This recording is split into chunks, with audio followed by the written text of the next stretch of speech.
Hello! Hi అండి. Welcome to our channel రకరకాల రుచులు. ఈరోజు వీడియోలో నేను పిల్లలకి లంచ్ బాక్స్‌లోకి అప్పటికప్పుడు 5 నిమిషాల్లో ఈజీగా క్యాప్సికమ్ ఫ్రైని ఎలా చేయాలో చేసి చూపిస్తానండి. పిల్లలు ఇష్టపడేలాగా చక్కగా చేసి పెట్టండి ఈ విధంగా. ముందుగా 2 గ్రీన్ క్యాప్సికమ్‌లను తీసుకొని చక్కగా నీళ్ళల్లో శుభ్రంగా కడుక్కొని, తర్వాత క్యాప్సికమ్‌కున్న పైన తొడిమను కట్ చేసుకొని ఇలా సన్న సన్న ముక్కలుగా కట్ చేసుకొని పక్కన పెట్టుకోండి.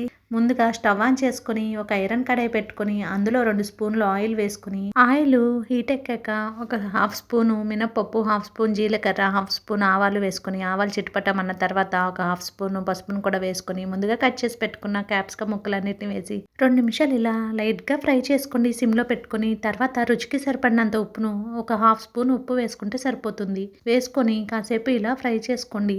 తర్వాత మూత పెట్టుకొని కాసేపు మగ్గించుకోండి 4, 5 నిమిషాల పాటు. మగ్గించుకుంటే ఇలా క్యాప్సికంలోంచి వాటర్ రిలీజ్ అవుతుంది. మళ్ళీ ఒకసారి మొత్తం కలుపుకొని అడుగంటకుండా మళ్ళీ మూత పెట్టుకొని మళ్ళీ ఒక 2, 3 నిమిషాల పాటు మగ్గించుకోండి. చూడండి ఈ విధంగా మూత పెట్టుకొని మగ్గించుకోవడం వలన క్యాప్సికం ముక్కలు త్వరగా ఉడికిపోతాయి. ఈ విధంగా ఈ కలర్ వచ్చేంత వరకు ఫ్రై చేసుకుంటూ ఉండండి. మీరు కనుక మన ఛానల్ని ఫస్ట్ టైం చూస్తూ ఉంటే కనుక రకరకాల రుచులు ఛానల్ని సబ్స్క్రైబ్ చేసుకొని వీడియోని లైక్ చేయండి. ఇప్పుడు కూరలో ఒక హాఫ్ టీ స్పూను కారాన్ని వేసుకొని కారం పచ్చివాసన పోయేంత వరకు ఫ్రై చేసుకోండి. తర్వాత మీ దగ్గర ఉంటే కనుక కొబ్బరి శనగపప్పు కలిపిన కారాన్ని వేసుకొని చక్కగా ఫ్రై చేసుకొని దింపేసుకోండి. లేదంటే మన ఛానల్లో వీడియో ఉంది, నేను డిస్క్రిప్షన్లో ఇస్తాను, ఒకసారి చెక్ చేయండి. ఈ పొడి వేసుకుని 2 నిమిషాలు అలా ఫ్రై చేసుకొని స్టవ్ ఆఫ్ చేసేసుకొని సర్వ్ చేసుకోవడమే. అంతే, ఎంతో రుచికరమైన క్యాప్సికమ్ కూర రెడీ అయిపోతుంది. మీకు కనుక నచ్చినట్లయితే వీడియోని లైక్ చేయండి, మన ఛానల్ని సబ్స్క్రైబ్ చేసుకోండి. Thank you.